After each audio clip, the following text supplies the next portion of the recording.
theme park fans, and welcome to episode 77 of the E-Ticket Report. We've got a long one today. My name is Chris Wakefield, and I'm joined by my co-host, Ryan Barr.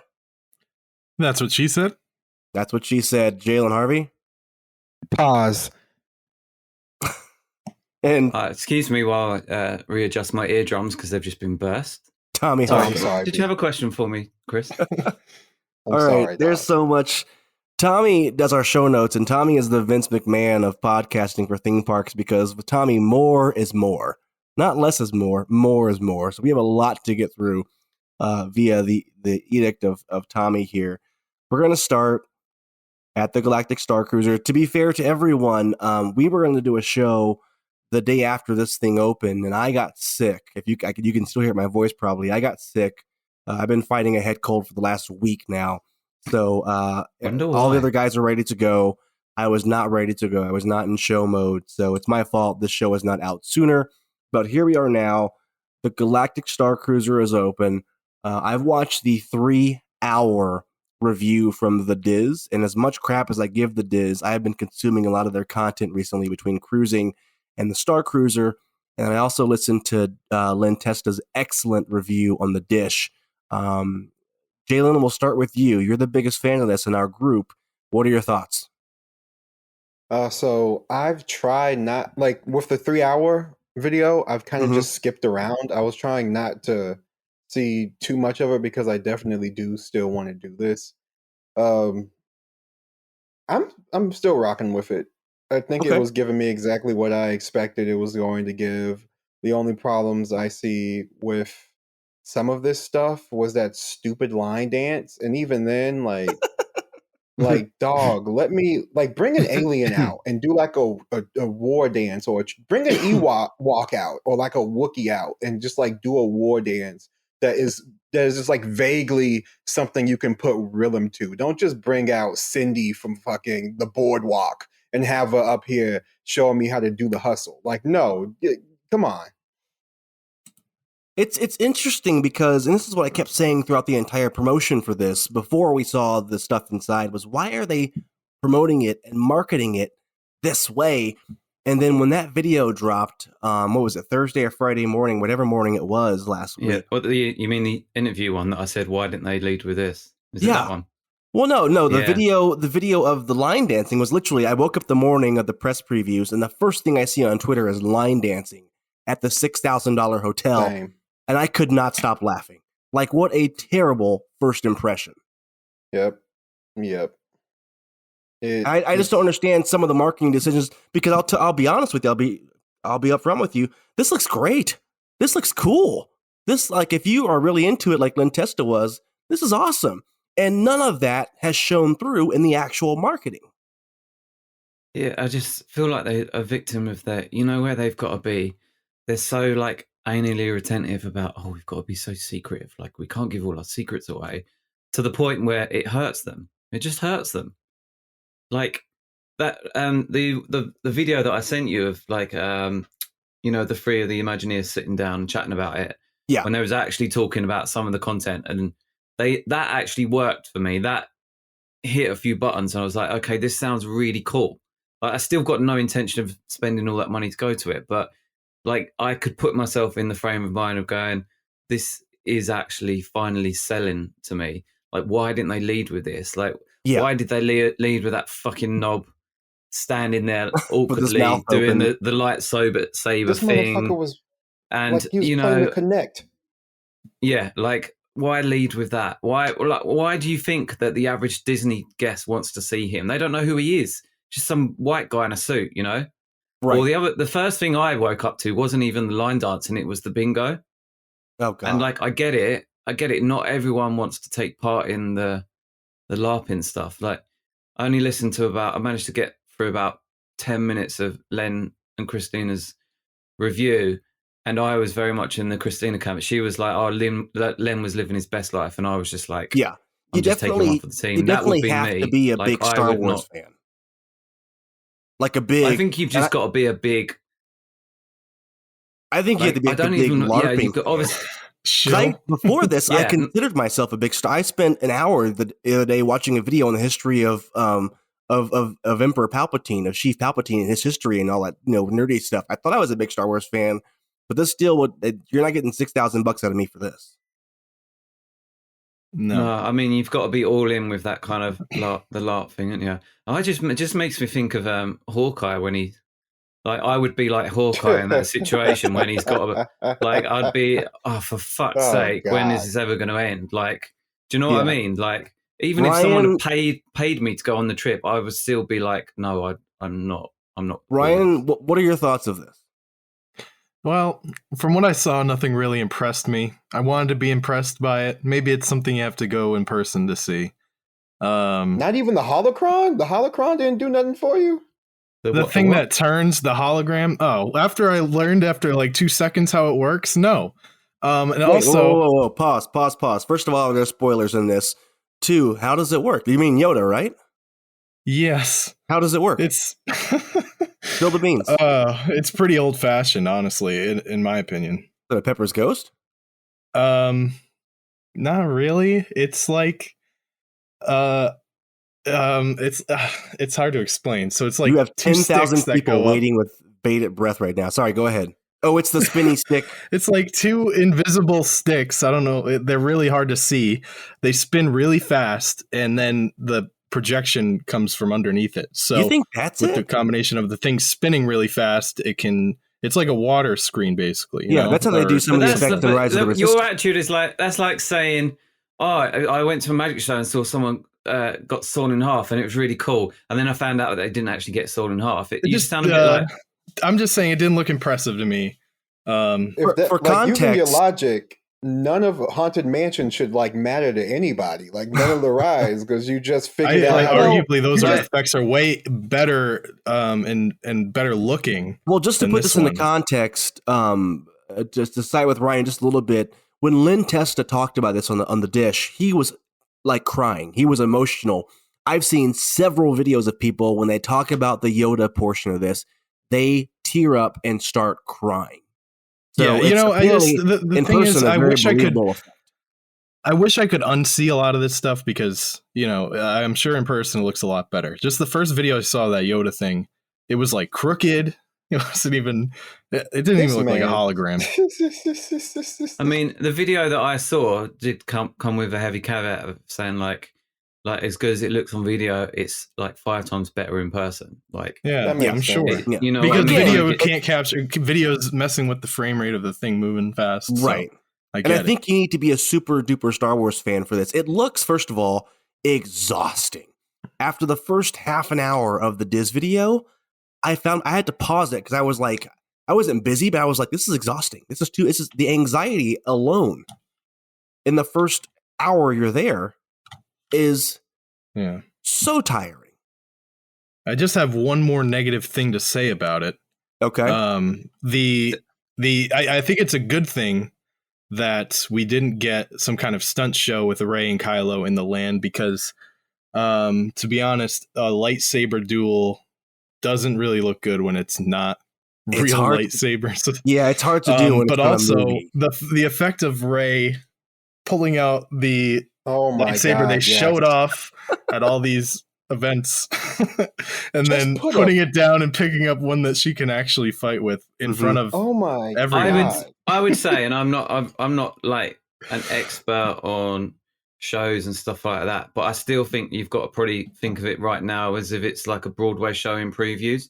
Like they're still gonna have to iron stuff out. They're still potentially gonna have to physically come up with some sort of build something that's gonna make that transition a bit more seamless. Other people than are paying $6,000. How about this? Just put a box in front of it. I'm not saying there's an excuse. I'm in a way that's a criticism of Disney because they should have probably done this for the past 6 months. I don't know what the fuck they've been doing, but here's an idea. Right now, certain things aren't gonna be fully fleshed out and figured out until you actually run them. And for whatever reason, they decided that, again, they put the secrecy of, well, if they'd done extensive play testing and, got people on, then all the secrets would have got out, blah, blah, blah. They've tried to their detriment, tried to contain the secrets and then then that's the result. It looks terrible. So just have Kylo like force throw something at her, and then she has to duck out of the way. There you go. I think that's what they were going for, weren't they? But it just looked unrehearsed. And I heard there's supposed to be like a sound effect that happens above your head, and you're supposed to look up and be distracted and look back. Obviously, it didn't work. But there's a lot of sound effects. Tommy, I mentioned to you, I was interested that there aren't more animatronics and actual aliens on like the bingo. They just had they had Jack and Diane doing bingo. That's a great opportunity to have this great. I could imagine this. And it's kind of like what Jalen said about the line dancing. Like, it just looked like a couple of the girls that you'd see down Main Street, and it's just like no offense, like in Main Street. So in Main Street, you'd be happy to see them, but it just looked like the fucking dance party that they throw in Tomorrowland. It just looked like they're missing the hula hoops. Exactly. So. But then it's just another example of these, like I said with the transport, and people people have said, a few people said what Jalen said about, no one's going to see it. But after the show, the next day, I think on Twitter, I basically proposed an idea, and it's, so like Heathrow, they've got these self-autonomous pods that you can get from long stay car park to the terminal, and they're like autonomous. You just get in, and there's one every like 30 seconds or whatever. Yeah. But my idea was basically, they could have easily put TVs inside these and literally had it coming in, pulling into a station, and people would have treated it almost like a Hogwarts Express, like a ride, but it would have been so exclusive. It would have been another USP for the hotel that Disney people love to feel like they're getting something that no one else is getting. So if they built something like that, it would have been a little bit more money than hiring a U-Haul truck for the next 5 years or whatever. But you know what I mean? Like, come on, like for that, it's 1,000 feet or something ridiculous, like 3,000 feet. It's nothing. It's not a great distance from the land to the thing. So the expense would have essentially paid for itself, and it would have like done that. And it just seems like with the like you said, what you're saying with the bingo is like there's missed opportunities that they would have had to have dropped a little bit more cash at the get-go, but it would have made it like, it would have been like those things. Like, can you imagine? And I'm not talking about the Disney press. I'm not talking about your bloggers and all that and all the people they invited. I'm talking your mainstream ones. So whatever you've got over here, we've got the tabloid papers like the Sun or the Mirror, or one of the mainstream, newspapers like the sort of USA Today, all like the real ones that aren't giving like super duper grounded journalism, but just stuff that catches people an eye to go, they do it. Can you imagine like a laundry list of things in an article, like, they've got this, they've got autonomous transport to the land, they've got this, they've got that, and that's becoming part of the problem, maybe because we should talk about, while the media previews were happening and the first couple of cruises were happening, the hotel appeared to be sold out. If you went online and tried to book it, it was sold out until July. And then after the media all left, suddenly tons and tons and tons of bookings opened up. And I keep seeing people who are simping for Disney saying, no, that's probably just one room. You're probably just seeing one room every day. Like the same fucking person canceled every day for the next 3 months. It's more than one room. So I'm not mad that Disney did that, because I work in marketing. I know how the game is played, but it seems like many people were not impressed by this. And if I'm spending, and to be clear, we don't think that. We don't think that the reason the reservation just popped up is because people are canceling. It's because they were never booked. Exactly. Yes, exactly. Yeah. Thank you. But if you're spending that much, you don't want to see where the corners were cut, right? Again, we talk about luxury price, but not luxury amenities. And I get here that you are paying for the actors, essentially. I think Lynn said that. You're paying for the actor. That's where the bulk of your money is going. Yeah, you're paying for that experience, aren't you? And and to be fair, look, that is completely within Disney's parameters. And the stuff that I personally have very little interest in and what many people quite understandably love about Disney, you know, the characters, the meet and greet, all of that, you know, how the CMs like interact with members. All they've done is basically taken that and put it on steroids, which is fine. I'm not going against that, but that's what you're paying. Essentially, that's what you're paying for. You know, if you really wanted, like, yeah, you know, there was people posting on Twitter saying, "Oh, this is for the 1%ers," and I'm just like, no. If you were a 1%er, it's totally not. If you were a 1%er, what would you do for a luxury cruise? You'd hire a yacht and you'd be paying $20,000-$30,000 just on your tips. Like, it's not for the 1%ers. Let's not kid ourselves that it's for the 1%ers. And there's something to be said for the people who keep saying, if you can't afford it, don't go. If you can't afford it, just say so. Don't drag on it. Let me tell you something right now. It's no secret that my family travels a lot. We travel quite a bit. You do be traveling. I think we spend, if I had to estimate it, I'd say we probably spend close to $10,000 to $15,000 a year just on travel. Jesus fucking Christ. Wait, so 10 to 15K on travel. We have like 4,000 in cruises booked alone in the next 90 days. So it's not about not being able to afford it. It's about I could take that $5K and travel around the world. Yeah, I came back to you when I don't know if it was you. I'm sure it was you, but I said when you actually look at the average incomes and stuff like that, Disney aren't targeting the 1%. They're targeting maybe the top 30 to 40%. They're targeting people who have $5,000 of available credit on their credit card. Disney does not give a damn how much money you make. Yes. Can you charge this to your credit card? Yeah, exactly. And that's not. And that's who's doing it.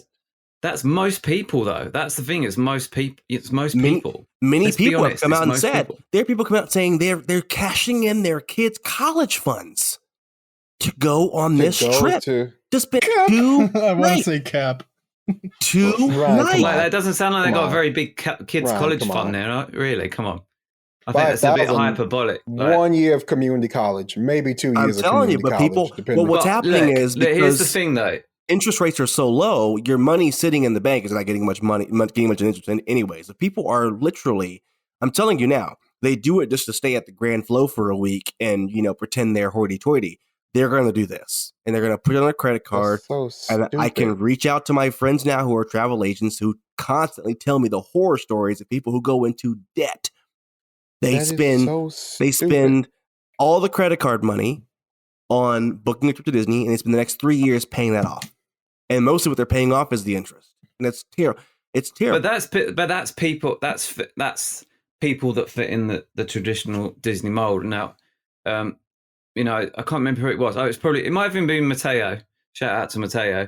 I was joking with him because he was talking about booking, and I said, "Oh, like you tried to." He said he tried to ring up, and I was like, "Oh, was you inquiring about you hiring a room with you and 14 other friends?" But the joke is, like, this, in all seriousness, and Jay, I'm pretty sure it was you that said it yourself. Like, the only way probably people are going to afford it that aren't doing what you're talking about, Chris, is going in with friends. And if you think about it, if Disney are not necessarily thinking about the traditional, you know, 2 adults, 2 children mindset, they're thinking 4 adults that are friends that are under 40 or, you know, under 45 even, that just want to just go, right, come on, we've all been Star Wars fans, you know, let's go. Let's chip in, we'll split the bill. Yeah. Do you know what I mean? Like, who that's the bunk bed? And again, okay, wait. There are 4 of us here. Who shares the bed and who gets the bunk beds? I call bunk bed real quick. I'm sorry, dog. I want the bed under the TV. Hell no. I'll take the other bunk bed just because I like the so I'm in the bed with Ryan. Ryan, I'm the big spoon. I'll take. There's a little fold out. Nope. There's a fold out under the TV. No, you're in the bed with me, Ryan. If it's anything like, what was that other hotel where the fold out fell off the wall? No, in your luck, Ryan. Yeah. Oh, God. On the plus side, if that did happen, then you've paid for our stay, haven't you? So maybe, I would even encourage you to put on some weight before going on this trip. To be honest with you, just say to guarantee this? That. As the parent of a 2, almost 3-year-old, my kid's birthday is next week, by the way. He turns 3 next week. Looking at the food at this place, there is nothing my kid would eat. And she's in the typical, she eats like corn dogs and chicken nuggets all day long. This food, the amount of food coloring and food dye in this shit. Your poop's gonna be rainbow colored. I saw the only food I saw was the prawns that had been dyed blue and purple, apparently they slap. Yellow. I read one of the reviews, and apparently it slaps. I thought the blue would taste like something, but apparently it's just regular shrimp dyed to be blue. But as a kid's not going to eat that. The kid is not going to look at. Oh no! They do have kid food. They do have like just basically nuggets. They're just cut into different shapes. And I'm sorry, I want a buffet. If this is it's a cruise. That's why the room is so small. Was a buffet. If this is a cruise, I want a fucking buffet. I want the casino. Yeah, no, I need some Canto Bite type shit. I want to. Can I just double check you? Because obviously, I said I'm going into this blind not because I don't want to spoil it for myself, because I just don't care enough. But like, what is all the food included? Then you haven't got to sit there and pay extra for the food, right? You can pay $30 extra to sit at the captain's table. I love the idea of them getting $5,000 out of you sit with another actor. No. Here's the thing. Actor. You only get 15 minutes with her. She doesn't come by. She doesn't stay with the whole thing. She only is there for 15 minutes. There's like if I'm going to do anything like that, I'm going to go to Kennedy Space Center and go and sit and eat with an astronaut, because then you can actually have a decent conversation with someone that's done interesting stuff. Someone's sitting there like ad-libbing, making it all up. There was this time. Some of these actors are really good. Like, it's still bullshit. They're still sitting there. You're paying for someone to bullshit to you. I just love the idea. That's what I want. I'd rather have that. I'd rather have that than some on rails experience that everyone does a million times and I can see, and is no different. Let's say it's so on rails. If it was not so on rails, I'd consider it. But no, it's every experience is too similar. There's not a lot of variation. Like, so here's maybe you get some different quests on your phone. That's so dumb. Here's my question. I've tried to think about, and again, make it personal. Is there any franchise out there? Because I am full disclosure, I'm spending $2,000 for 3 nights for the 3 of us on a Disney cruise in a few weeks. Is there any franchise out there that they could turn into a hotel that I would spend $5,000 for 3 nights for my family of 3? And I look at, like, we're big Jurassic Park fans in this house. Big Jurassic World fans. I am planning a trip to Costa Rica so we can go to where the movies are filmed. We're big fans. Is that worth it? I don't think so. If you mean it's like Jurassic Park, I don't know if there's any franchise out there that's big enough that I'm a big enough fan enough of. No, not at that price. And this is what I was saying on Twitter, because obviously, I've spoken repeatedly about all these fucking dicks. Excuse my language. Like, Jalen, would you do a Pokemon hotel for $5,000 for 2 nights? See, why the fuck did you have to mention that, Chris? Now, if he does a Star Wars sequels hotel for that price, like, I would hope he'd do a Pokemon franchise, like, Tommy, what's your franchise of choice? You would go, you know what? I would in a heartbeat. Okay. I would do Pokemon in such a fucking heartbeat. Y'all have no, and I would pay the full thing, like not going on Friends. I would grind and save up as much money as I could. You'd be at the captain's table. You'd fork over that $30. Oh yeah, if I would go to Professor Oak's Pokemon talk, son, I'd be right there in the front row. I'd be right there in the front what's row. yours? Bring them all out. There's nothing. It's nothing at that price point that I would go for. Like, nothing. I can't think of anything either. No, and look, but what I was trying to say is, people being quick before it even opened, and certainly now to decry, it's a failure. Disney have failed. Let's be honest. They haven't failed because they're going to have nice amount of bookings. And I've been telling everyone for a while that the maths tells me that even if the hotel is only 50% booked for the next year, they're still going to make like $45 million revenue. And this, when you think about it, what was Eisner's MO back in the day? It was to take a little idea, spend a bit of cash on it, try it out, and then scale it up, right? So for what I said the other day on Twitter was that basically this hotel, what is spent on this hotel is seed money for a new business idea, right? And I'm not saying that they're going to put a Star Wars hotel in every single park all around the world, but he's going to take this idea and he's going to go, right, okay, what IPs could we put in other places? You know, I was just about to say that Marvel in Paris, like a true Marvel experience in Paris, or you know, or in LA, or you might with even Disneyland go Forward. Yeah, with Disney, and that's what someone was coming back to me about. Oh, they wouldn't be able to put it in Disneyland, and it's like, well, no, you've got to look at. They've got like a 30-acre expansion plot just for Disneyland Park, right next to like Galaxy's Edge, so they could do that, or they might even elect to go with a Mandalorian type hotel experience and like be even more specific. You know, you never know. But the point is, will this idea work? Will they need to tweak it? Will they need to make a hotel that's got not 100 rooms, but say a 200 or even a 300 room hotel, which by Disney standards is still an incredibly small hotel? Adjust the prices, maybe make it a little bit less intense, but still find that balance of like, okay, people want more theme in what they're currently getting at the current hotels, but maybe that specific one, which has got higher overheads, is more than most people can afford. So let's find something middle ground and if go you knock for over that Paradise Pier, no one's demographic. going to care. No one's going to care if you knock over Paradise Pier. At this point, yeah, Pixar Appeal killed that for me, son. Y'all can have it. What's the hotel in LA in SoCal? What's the Paradise Pier? Yeah, it's Paradise Pier.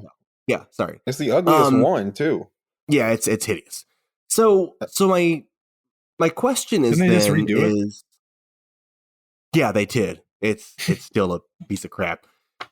My question is then, because Disney, you have to, something just can't make profit. It's got to make a certain amount of profit to be profitable in their eyes. Like, I think it's like 5 or 10 times profit before they go, okay, this is a bona fide success. And I don't want to. Okay, then so what do you think but this is what I've been saying, right? So what do you think then, if you were to put a price on it from what you've seen, because you've seen more than anyone else, Chris, is what price would you put on that experience? What price do you think it is costing Disney in staff overheads per year? So, give me a rough idea. So it's tough because I don't know what those equity actors make. I've thought about what are they would all I pay? Equity actors though? Yes. Oh, they are. Yeah. I've thought about what would I pay? Like, what would be enough for me to do this? Or what would be enough for me to do a Jurassic World or Jurassic Park hotel in Costa Rica? Oh my God. I would love that. And my like dead end point of the max I would pay for my family of 3, not per person, my family of 3 for 2 nights, I would pay probably $3,000.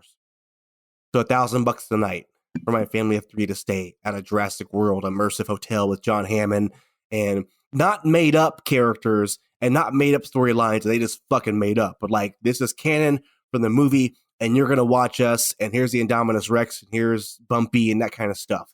That's what I would pay.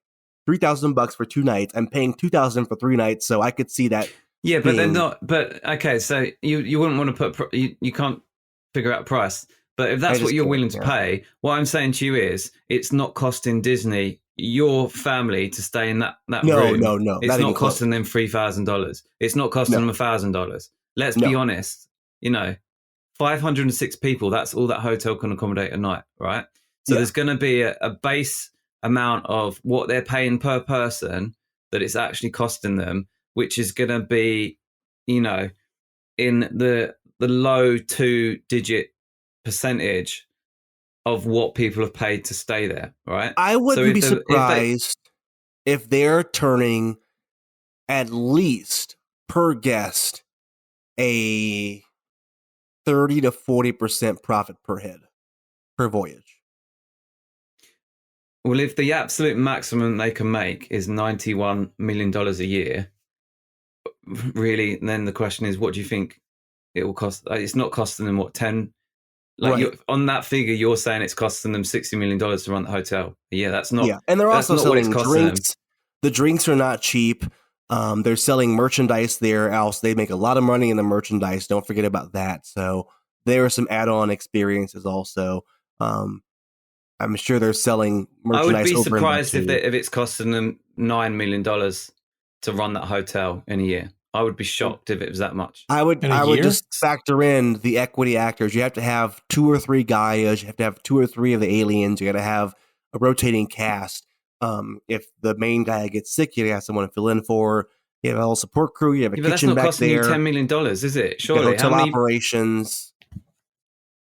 I don't know. 10 million? I've never run a hotel before, so I've never even thought about it. I don't know. So I'd love for Tommy. someone to tell us, but you know, like clearly from what Len reached out to me before when I was doing the maths on this, he was saying that I think it's 85% is the average occupancy rate for a hotel in Disney World. So if they were sitting at that 85%, then it's 85% of 91 million. So it's a lot of money.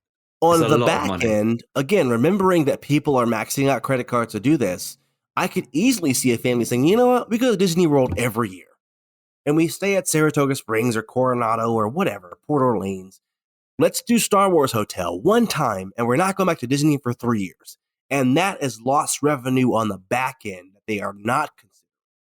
I'm sure that it's happening. Yeah. There's nothing new at Disney for us to do. We've done everything there many times over. Let's do Star Wars and take a break for a couple of years. And I would say that's really, I mean, I'm not really repeating anything that not everyone else has said, but that's really where people are mourning the loss of the stuff that was promised and never went into the mainland. And for me, if you're generating income on the attendance, in the fact that perhaps you were, this is a random number in the air, so you were getting an extra million people visiting because there was so much more stuff in that land that was calling out to people that they would go, no, I'm going to go and check out that new Star Wars land at Disney World. Like maybe it was more of a certain thing and there was more shows and all the rest of it. To me, that's the biggest loss, and possibly that is the financial loss that Chapek, like what he seems to be doing with a lot of things, is eyeing one business venture and to the detriment of other aspects of the business. Yeah, which and maybe that's why the his hotel is so MO. small. Okay, you lose out on 100 people booking every year. That's nothing for Disney. That is minuscule for Disney. I want to move on, but I want to touch a couple more things on Galactic Star Cruiser first because we've been in this for half an hour now. People who are upset because people were talking about or excited about or engaging in content about the Star Cruiser during the Ukrainian war breaking out and criticizing people because there's a war in Ukraine. Why are you worried about Star Wars? Get over yourself. Get over yourself. There is so much happening. It's been a war in Syria for 10 years now. I see you posting about Star Wars and Disney. So do not criticize, or it's racist to go to Star Wars. So that take from someone. It's all the racists love Star Wars Hotel. Like what? Huh? What? Twitter is a vacuum. It's not real life. It's frustrating. It's so frustrating because you can't enjoy shit on Twitter without someone not legitimately critiquing it and saying this could be better, this could be better, but like, why are you worried about this when there's a war? Walt Disney was racist 80 years ago. Like, what? Come on. And the person saying that got a mad AP and B staying there. No, it don't make no damn sense. It don't make no damn sense at all. As someone that suffers from anxiety and someone that has literally got colleagues and people that I know in Ukraine that I've been worried sick about this past week or so, wondering whether I'll ever see them at a diving, whether I ever see them back again, wondering whether they've got, I took you always take it for granted, but I was in work this week and I'm thinking, what would it feel like if I didn't have this place that I love to work at, if I came back to a pool that was completely bombed out and wasn't there? Like, if I come on Twitter, then I'm allowed to both be worried about my friends and also allowed to be chatting crap and talking about stuff that really doesn't matter, because to me, that's a relief. And there's plenty of people out there with this, stuff that they're talking about on Twitter and things that they get engaged with. That's all they've got to release some of that stress, release some of that anxiety, or however, they might feel that's not great, that's keeping them going. And it's like, who is someone else to tell them that they can't, no, you're not allowed to have fun. Stupid. Like, you're not allowed to talk about fun stuff and stuff that doesn't matter. Like, who are they? on Twitter, everyone's perfect. No one makes a mistake and everyone's better than everyone else. It's such a, only talk about what I want you to talk about. And it's Twitter. That's not going to work, buddy. Going back to the Star Wars thing and talking about shit like that.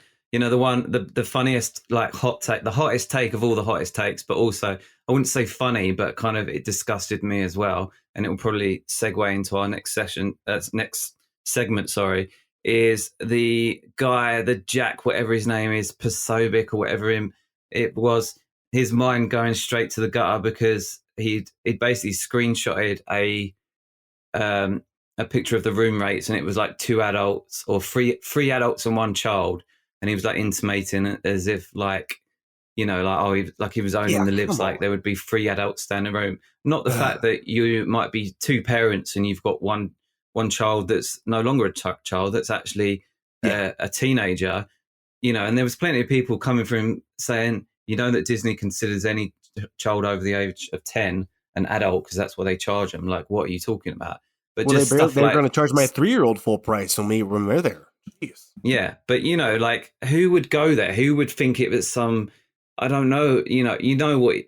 He just left it hanging, where he's leaving it hanging, as if there's some sort of unconventional scenario where there's 3 adults and 1 kid, rather than it's just stuff like that. And it's funny because I just bought my daughter a museum pass that is for 3 adults and 1 child because we have a caregiver who watches her for us a lot of the times, who will take her to the museum for us, and we added her to that pass. They literally made a pass. It is the that was the funny comment actually that someone put. Clearly it's for the persons. Clearly it's for the families that have got a nanny. And I was like, look, if you can afford a nanny, then you can definitely afford to pay that nanny to have their own room at the Star Wars hotel. I walked into that, but still, we got one for our babysitter because she takes her to the museum a lot. No, it makes sense. And they made this pass for 3 adults and 1 child. Or grandma, you know, you posted a picture, you and your mum, today, Eric and Aria today. Like, if you want to take your mum on if she's a massive Star Wars fan and you want to treat her, of course you need a room with 3 adults. But you're not going to make her sleep in a a cot, are you? Let's face it. Wakefield, you probably would, Chris, if you could save a bit of money. I was about to say, Wakefield, are you going to put your mom? Is your mama sleeping on the bed, or is she sleeping in one of the bunk beds? Where are you going to put your mama? So today we went to a basketball game, and my mother is 76. She has diabetes and she has lung cancer. Like, she's old and frail. And parking next to the stadium was $20. So, and you can ask Eric, I made my mom walk 5 blocks to get to the stadium. Oh, you fucking bastard. Wakefield. $20 for parking. It was free. It's free on the street. You could have dropped her off and then got her parked yourself, you selfish bastard. Wakefield. Shit. Wakefield. You are going to ladies and gentlemen, gentlemen, is a lesson from the Chris Wakefield School of frugal financial behavior. By the way, Chris, kids. Wakefield. Oh my God. By the way, you should know, Aria is, when it comes to at least to getting into theme parks, is 2 until she turns at least 4. So she turns at least 16. We will talk about that off the air because we're in Universal also after our cruise. We'll talk about that off the air. Anyway, we got to move on before I get in trouble. But yeah, I did make my mom walk 5 blocks today. I was not paying $20 to park. Oh my God, this man is probably. And then how high up were the seats? Were you in the nosebleeds too? It was general admission today for the Big Ten championship, for the women's championship. So we actually got there early and got seating in the lower bowl. I bet you take your mama to McDonald's for Mother's Day breakfast. She loves Golden Corral. Oh my God! Hold on. They got a solid breakfast buffet lineup. That's right. But that is terrible. Where do you think I got my cheapness from? I got it from her. All right, we got to move on. God. I want to touch on Chapek's issue, and I don't want to say Disney's issue. This is a Chapek issue with the "Don't Say Gay" legislation in Florida that's happening right now, Jalen, in your backyard. I think if Iger was in office or was still a CEO, this wouldn't be an issue because there'd be a statement, it'd be firm, it'd be whatever. But for whatever reason, Bob Chapek does not want to say the name of the legislation and doesn't want to come out against it as Disney CEO, as a corporation. I think when it comes to Chapek, we just know him as this guy who just does his work and wants to go home. Like that's essentially what Chapek is. He's not passionate about anything. If he's not passionate about his job, because that's his job. His only job is to make the money the best way that he knows how. That's just his job. I don't even think that guy has any passion. I'm pretty sure he only has sex missionary. Like, this man is probably, he doesn't season his food. There's He's that just image. boring. Thanks. He's just boring. He's just so boring. So I don't even think he votes. I don't think he has anything or any care. Like, he just doesn't care about anything besides making sure he has a job. That is it. I don't expect him. He couldn't get passionate about riding a roller coaster, then he can't get passionate about some politics shit. Like, he just doesn't care about anything. Chapek, I feel like he goes home, he eats a banquet frozen meal, and he watches Seinfeld and then goes to bed. Like, that's his life. And it's not so much as, oh my gosh, this is a bad bill, it's bad for people in the world, but considering the amount of staff you have and cast members you have and actors and directors and producers who are gay or LGBTQ+, you would think just to have their back. Forget your fans and your park goers, just the people who work for you to have their that's because back. he's too petrified to, he thinks that because because your nation is so polar in terms of where people are at, that he thinks that if he takes a side with something which is clearly morally reprehensible to pretty much everybody, even people that are slightly right leaning would see this as, if they were rightfully informed on what we're talking about, which I'm hoping I can sort of talk about my experience in a minute. But if you look at those people, most people are going to say, well, what they're trying to do is wrong. Like, but he's too frightened. He's too frightened to, rock the boat or upset the apple cart. And we see this with the both sides media that we have in America today of, oh my gosh, the fascists burned this building down. But why? And here's why. There's the old joke about interviewing the, people at a truck stop or at a roadside diner to get the other perspective. And if you haven't pissed the conservatives and Republicans off by now, you've already pissed them all off. And just to lift the cover off the veil a bit, they always feign anger. They're still there. They're still going to come. They're still going to bitch and complain. You're not going to lose $1 by saying this is bad legislation, and it hurts our guests. It hurts our cast members. Well, let's look at what's her face, Gina freaking I'm so bad, Carano or whatever her name is. I was just about to bring that up. Yeah, like she she was gone. She was out the door. How did that impact the business? How did that impact Star Wars?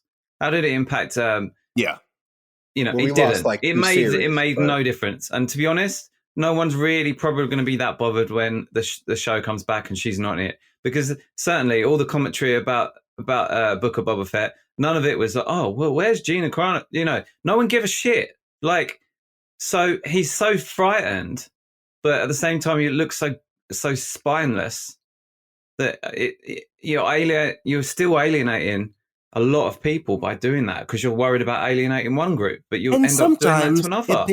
And we have never discussed politics on this show. Don't care what your politics are, but sometimes there's just bad legislation. Sometimes it's just like, this is a really bad fucking Republican or Democrat or whatever. This is just bad. Like, this is just clearly meant to be cruel to people. We could talk about taxes and tariff policies and whatever else. This is just meant to be cruel. I'm British, so this isn't politics for me, right? Because to be honest with you, it really doesn't affect my day-to-day life. Most things that like politicians in America argue about. But what I will tell you is this: is I grew up in a world where there was almost identical legislation called Section 28, which was the on a I guess you would call on a federal, on a local government level of, to quote the legislation, was a bill to stop the promotion of homosexuality, right? How'd that work out? Okay, well, how did it work out? Well, I was bullied incessantly, okay? Yeah. I still have now, and this is me being brutally honest, I still have a fear. If I see a group of straight men who are, outwardly obviously straight, I've got this innate fear of straight men, because I was bullied incessantly as a child for something that I didn't even know what I was. I didn't know that I was gay when I was a kid. People just not kids are cruel when they pick up on this stuff. And the legislation meant that teachers could not intervene. They could not intervene because they would be considered promoting homosexuality if they stood up to these kids and Is this a Maggie Thatcher special? Yeah, Maggie Thatcher thing. But it continued. It wasn't until the Labour Party managed, after 2 attempts, managed to get rid of the law, that it was gone. Right? And that's not even a Democrat, Republican law. That's in this country. This is a real life example of how that kind of law works. Okay. And today, the PR person for the Florida governor, saying that it's a groomer law. It's if you don't support this law, you're supporting pedophiles and groomers, and it's just like, come on, it's disgusting. Yeah, it's disgusting that your mind would go into the gutter, and that's what you think is happening. I mean, the laws that they've written for the Catholic Church in the last 20 years. That's just lacking humanity.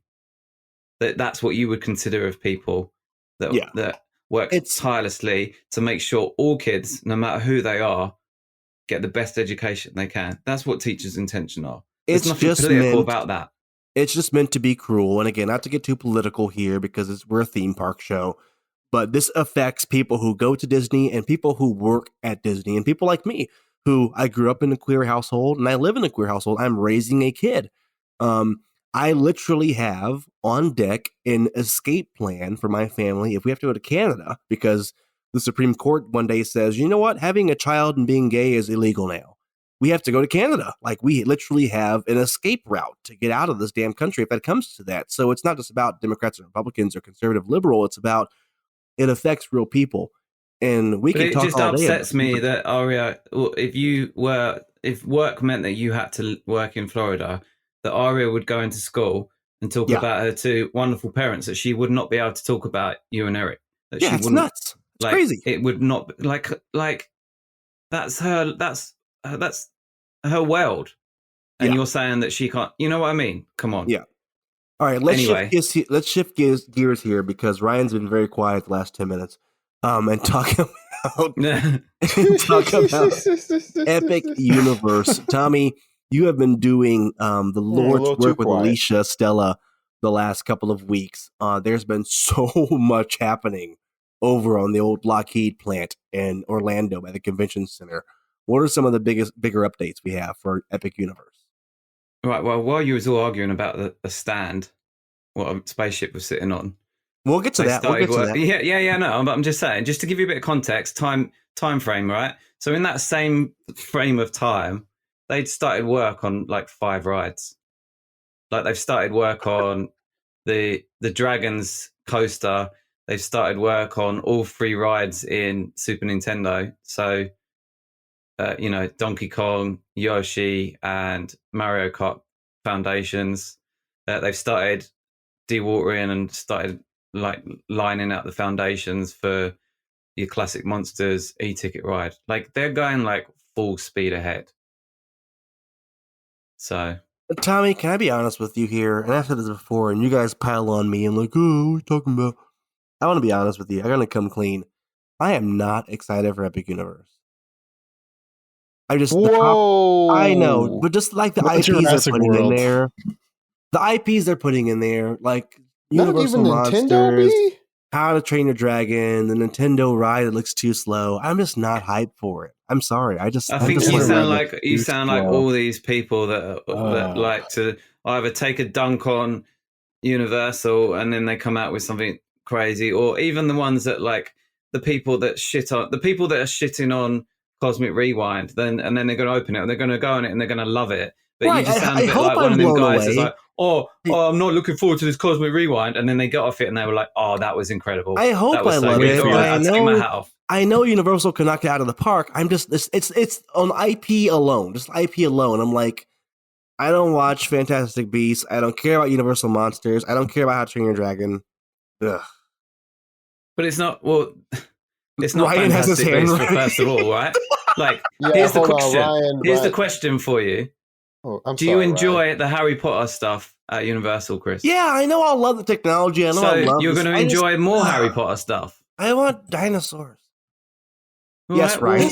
Ryan is banging the button. Yeah, let Ryan. Wakefield, how long ago did I tell you that the Mario Kart ride uses the Cat in the Hat ride system? Oh my god! Do you remember how wild Cat in the Hat used to be? Yes. Oh, that bit used to get the G's. Okay, The we'll leave it at that. 90s G's, son. But what about getting hit by a red shell? Yeah, exactly. Or slipping on a banana. No, I actually listen. I know it's going to be good. I know it's going to be groundbreaking technology. I know it's going to be. I just the IPs. I'm just like, maybe I'm too old and jaded. I guess I just doesn't matter what the IPs are. There's a land theme to friggin' Toon Lagoon. I don't even know what those comics are called. Yeah. And then I go back to the Waterworld stunt show, and it's the best stunt show in the country right now. And it's based off of I'm still in trauma over that film, and I would absolutely love to see that stunt show. I will say this: I'm not excited for a quarter of Epic Universe. I don't care about Harry Potter. I don't care about dragons. What are you talking, man? I would rather dragons, have dude. That looks sick. Yeah, there are better DreamWorks properties. I know it made the most money out of all of them, but it just doesn't seem the most exciting. I really wish we were getting the Kung Fu Panda indoor land. We need indoor lands in Orlando. Here's my is no brainer. Sort of answering you with that, Ryan, and this is what I'll say to you, Chris, is you've got to realize that the park opening day should probably be the equivalent in terms of guest size space, in terms of rides, is more like IOA now, right? And they've got the potential to build like 30, 35 acres worth of extra stuff. So, and they're not going to do a Disney where they're, maybe one day we'll they're not going to do that where they promise for 40 years to open more lands and World Showcase and then just don't bother. Like, they're going to carry on building from day one. That will continue. And they're going to expand. They're going to be able to expand studios because they're going to be able to offset some of the back of house. So we can see probably maybe 15, 20 acres added to studios that won't be there now. And there's so much potential by this park existing, let alone, they're just going to build a Harry Potter it doesn't have to be perfect. $1,000 a night. Do what? They're just going to build a Harry Potter hotel that costs $6,000 for 2 nights. What was the last? No. Hold on. I think knowing Universal, they're going to start off at 4,000 just to tell Disney to fuck off. I know Universal's game. Cabana Bay is still one of the best. 6,999. Pop Century is $240, and I can get you. I told you those prices, Chris. I can get the Cabana Bay for mad cheaper than I know Universal. I know how Universal. Wait, deadly serious though, right? So the hotel that's inside the theme park isn't going to be opening at $7,000 for 2 nights, though, is it? Let's be honest. No, of course. Even the most expensive room isn't going to cost you that much. So, Tommy, what's this about Super Nintendo World opening up earlier? Maybe. Yeah, that's something that I mean, probably best to read Alicia's article, but essentially, there's possible rumors floating around that it might need to open contractually, might need to open, but you've got to remember,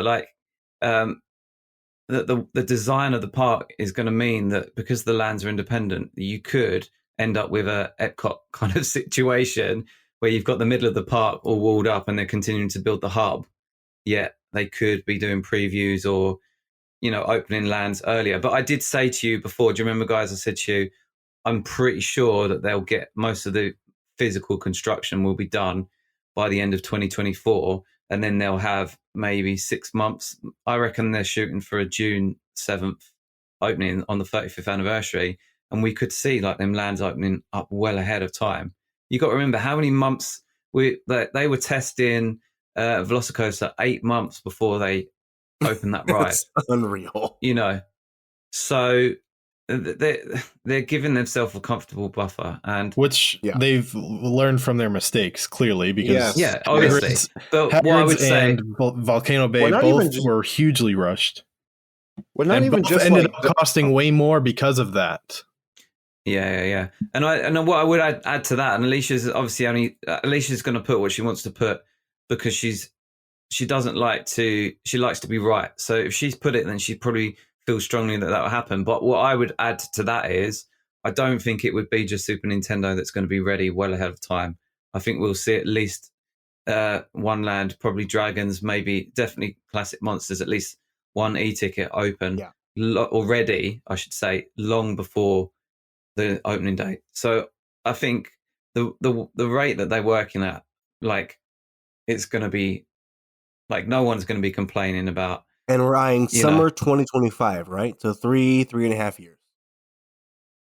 Yeah, sounds about right. Unreal. Wow. And maybe Moana Journey of Water will be open by then too.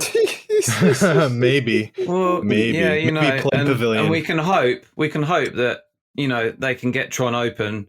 Say Epic's opening on June 7th, like I've said. So we can hope that Tron will be open May. Memorial Day. Oh my God, that would be Memorial Day 2025 would be nice. If we want to talk about that though, because I think you're onto something with it opening in November. Especially might be. Tommy might not be capping. I've done that semi-serious progress bar where I'm just literally adding the roof on a diagram that I've got on a line drawing that I've got, and it's like joking. It's about 30% loaded at the moment. Yeah, there's still a lot of work to be done on the queue, but there's still plenty of time. No, but I sort of I kind of did a deep dive on the actual physical queue of the ride itself, and it's a lot. It's really good, lots of details, but it's a lot of plain corridors. So I don't think there's going to be an awful lot to do inside if they've not already done it. So we're literally just talking about the ramps, the entry ramps, and the roof, and test and getting there. Once they finish that, being able to cycle the ride through and stuff like that. And if they continue at the pace they're going, like Guardians probably looked worse closer to its opening date. Yeah. I mean, outwardly, it's the same thing. Outwardly, it still doesn't look 100% ready. It's almost there. And I think they're obviously in a much longer end stages, but we certainly are in the home straight. And Let's talk about Guardians that's opening up on Memorial Day weekend, allegedly. Wow. Yeah, everyone's like, oh, well, I think they did that on conspiracy theories, wrap your head in a tinfoil hat. I just think the guy's come from a completely different background, and his view of dropping a date is a little bit less, it doesn't really matter, does it? Not realizing that people will get that information and make decisions about when they book their holiday and potentially put off vacation that they booked for Easter. That could be considered insider trading. Leaking that. In Disney terms, it is, isn't it? Really, it's like I was going to say NDAs. Like if he'd been any junior, he would, be like applying for jobs at Universal by now. He didn't know any better. Disney. It's probably his first time at the damn theme park, knowing Disney. So, but there was he's a suit.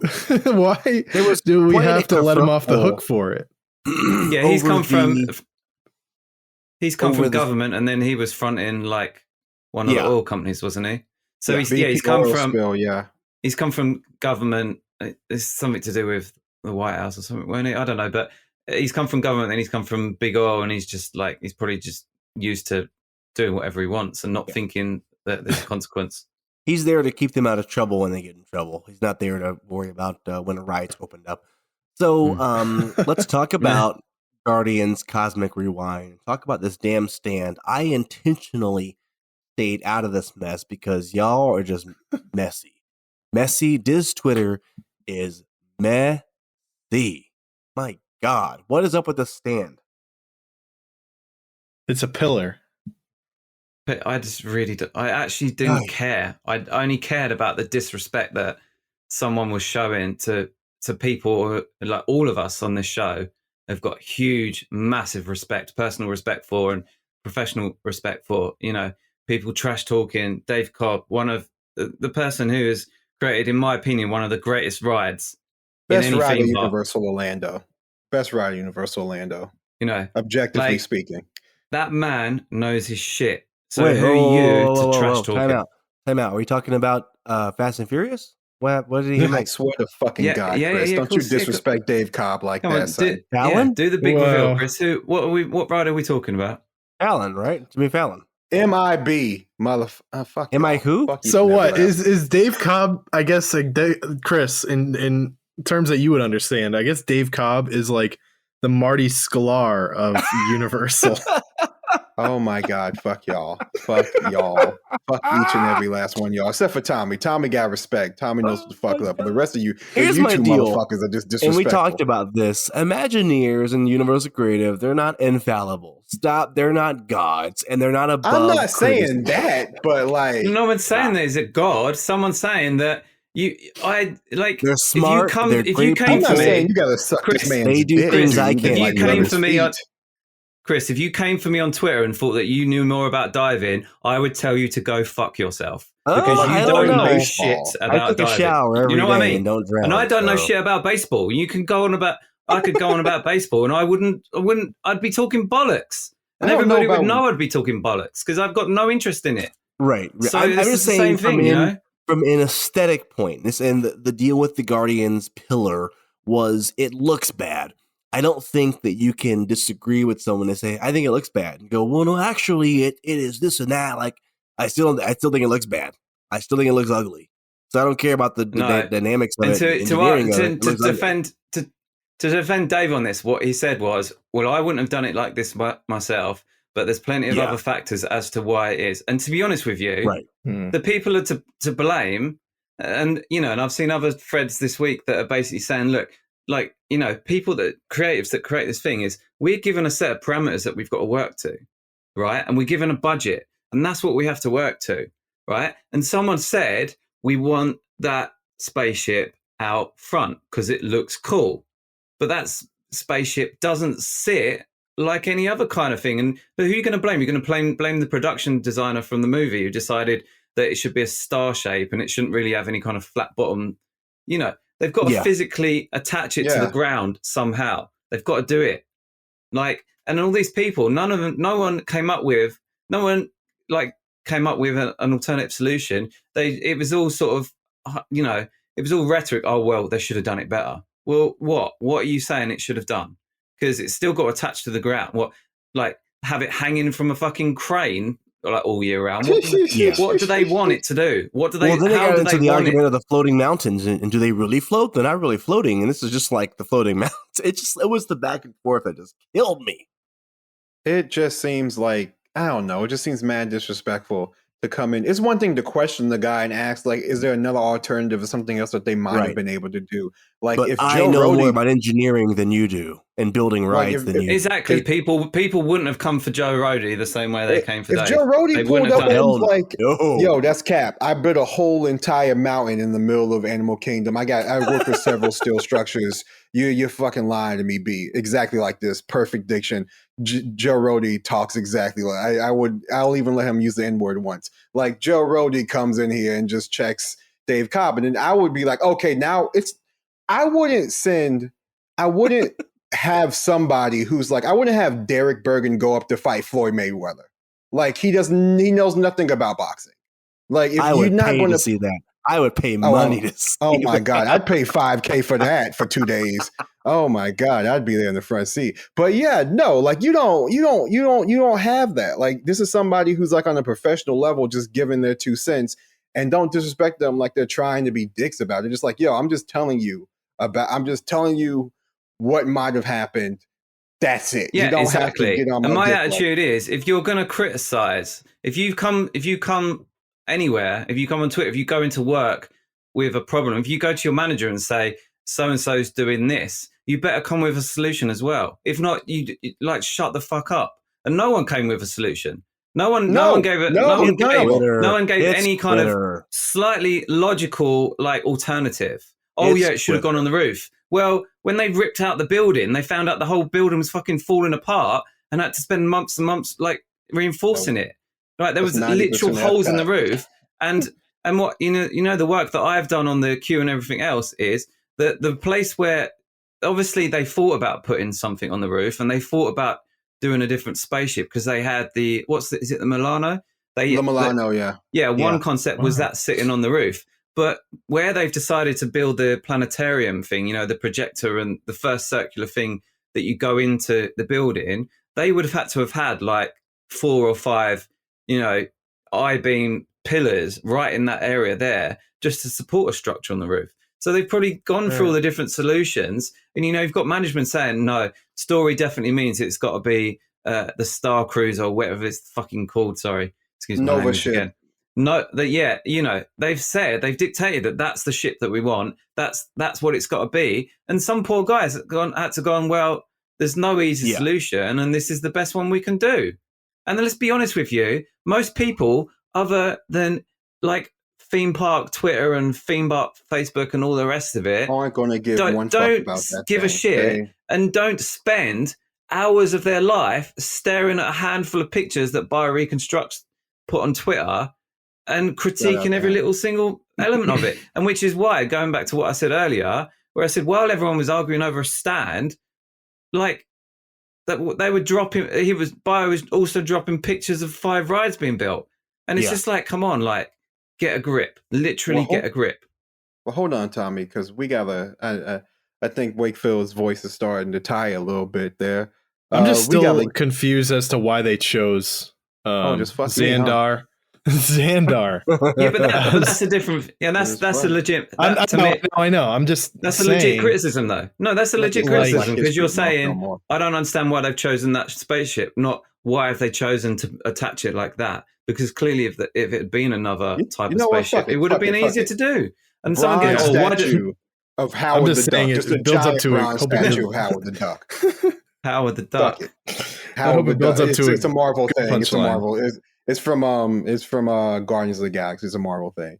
But no, hold on, y'all. I gotta Wakefield. Did you forget about? Oh, we got amnesia, huh? Oh, our bet. What's our bet? Bet? What's the bet? I did forget. What is it? I believe you were saying that you don't believe that they're going to do pass holder previews for. Oh no, that's not going to happen. No. It's going to be a paid. Give us $100. You can come right for free. You really think that's going to happen? There's going to be no pass before pass holder previews. Yes, I guarantee to you. Before pass holder previews or no pass holder previews or no? Yeah, I'm telling you right now, there will be a paid premium event for a week or two of previews for Guardians, either before or in lieu of pass holder previews. I will bet you. Why would they do that? Because it's fucking Disney in 2022. Are you not paying attention? But that's Paradise Pier, not Pixar conducive Pier. with having Pixar a ride Pier. That you've got a grand opening that you're probably going to invite freaking Chris Pratt and whoever else to your event. Yeah, they'll do want that ride to work on the day. You don't want Hagrid's repeat. And that ride, as I was going to say to this, we're looking at a ride that can probably do 2,500 people. So what are we betting, Jalen? What's on the line here? I was saying that there's going to be pass holder previews. Do you want to have Ohana? Yeah. Unless you want to. What? I guess I would say Cape May Cafe, but they took away the crab legs, and honestly, fuck it. I don't want it. If I don't have the crab legs, y'all can fuck off. It's more. We gotta bet something Universal based because I don't see a Disney trip in my future for a long time. It's my fucking! Universal. You can go on. I will drive you, motherfucker. I will pick you up from the airport. You ain't gonna pay his $120 or whatever it is for a day at Disney, though, are you? It's $120 for 2 people at Ohana. You don't even want to. He don't even want to stay on. You don't even have to go into the park. I will pick you up so you can drive. So you can buy me my free meal. Like, but what are we betting now? What are we betting now? Because I think Ohana's there will played be pass holder previews. That there will be pass holder previews. What's at stake though? Because Ohana has played out. Give me something better than Ohana. What the fuck? It can't be Universal. Because my stomach was ready for Ohana. I never been to Ohana. You already know. I already told you. I was ready for Ohana. Okay, I haven't been to Ohana before. We'll do Ohana, and you'll be disappointed. But it's not. Oh no! Well, if you're not paying, you won't be. Yeah, you'll love it. I'm not going to take part in any Victoria and Albert's, if you will. Shut up! They don't even have a chef right now.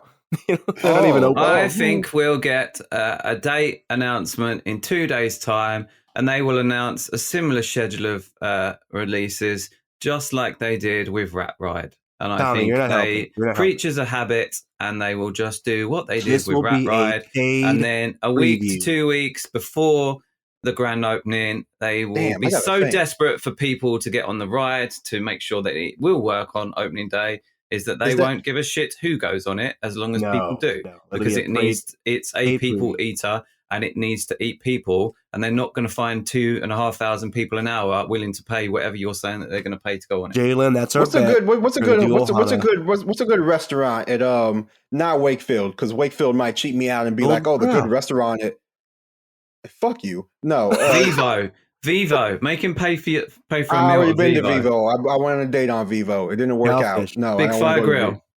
Big Fire Grill. I want something expensive. Big Fire has got something expensive. Make him buy you an expensive steak in Big Fire. And if I'm there with you, I'll get the cheapest thing. They got a porterhouse or a tomahawk? Something like that. You'd have to check the menu. Oh yeah, well yeah, Wakefield. You better buy the pillow. I'm going in dry on this motherfucker. You done got the right motherfucker. Vivo? I've been to Vivo and all that. What's that John Candy film where he does the eating challenge? He has to eat like the big 20-kilo steak. What one's that? There's the kitchen challenge. Is alcohol included? You wouldn't throw alcohol because I can drink up something. No. Get a nice little bottle of Chianti or some shit like that. I don't even know what Chianti is, but the kitchen challenge. Show out. I've got video of Ryan I have a video of Ryan throwing up in the middle of the kitchen challenge. Oh my god! Yeah, no. Okay, I'll is take that the dessert one? It has it's the whole thing. I'm trying to think of another fancy restaurant. Boathouse would have been good too. Boathouse would have rocked. Anyway, if anyone would Big Fire, I'll do Big Fire. Big Fire with an appetizer, bitch. With an appetizer. Anyone listening to this can leave a comment on our Twitter page of suggestions of what Chris has to do when he loses the bet. And I want a soft drink too. Motherfucker. You ain't gonna cheat me out. We ain't drinking tap water on this bitch. I'm bringing a bottle of Coke for you. It's pop. What's your cheap cola? You must have a cheap cola brand. RC Cola. Check smuggling one of those, the airplane size can of RC Cola. Oh nah. And just sneak it out when the waiter's not looking. Tommy, this man has just done. He fucked up. You see why he fucked up? He told me that he spends $10,000 to $15,000 on vacation. This motherfucker got family. That's why he ain't got no money for you, bro. He ain't got no money for you for that reason. Oh no, he makes his poor mom, walk 5 blocks. Walk 5. Oh no, I'm doing this for Miss Wakefield, son. We finna. Okay, but he's got to pay for valet parking as well. Wherever it is. No! Oh my god! No, you pick it. That's part of the punishment. You don't gotta pick me up. You gotta pick me up. But I want a soft drink. Okay, and I want me a good meal, mother. I want something with tablecloth. It's not gonna happen, son. But yeah, we can do that. All right, Chris. He's just gonna get a soup, and then you're gonna have to go again. He's going to take you, Jalen. I'll tell you now. If you win this bet, he will take you to Woody's lunchbox. You'll get a grilled cheese and a tomato soup, and he'll make sure that you like it because you won't be getting anything else. That's right. He's going to take me to. You better. I'm telling you, I'll even settle for a Golden Corral buffet if it's hurting you that bad, Wakefield. I'll take him. If you ain't got it like that, even though I know you got it like that, motherfucker, you cheap bastard. I know you got it. I know you got it. You cheap motherfucker. You. Oh man! I want to give you all a preview of our next show because we don't do this often. But I'm heading off on a Disney cruise in a couple of weeks, and Jalen is heading off to Los Angeles to SoCal to say goodbye to Toontown. It's my favorite land in all of Disneyland. Maybe one of my favorite lands in Disney or theme parks. Period. I love Toontown to death. Also, I'm only going for 13 hours. I will. Jeez, that's going to be the story right there. So this will be like when I decided to do all 4 parks in one day. One of them kind of, it sounds like a good idea at the time. And then you're like, nope, not a good idea. That was not a good idea.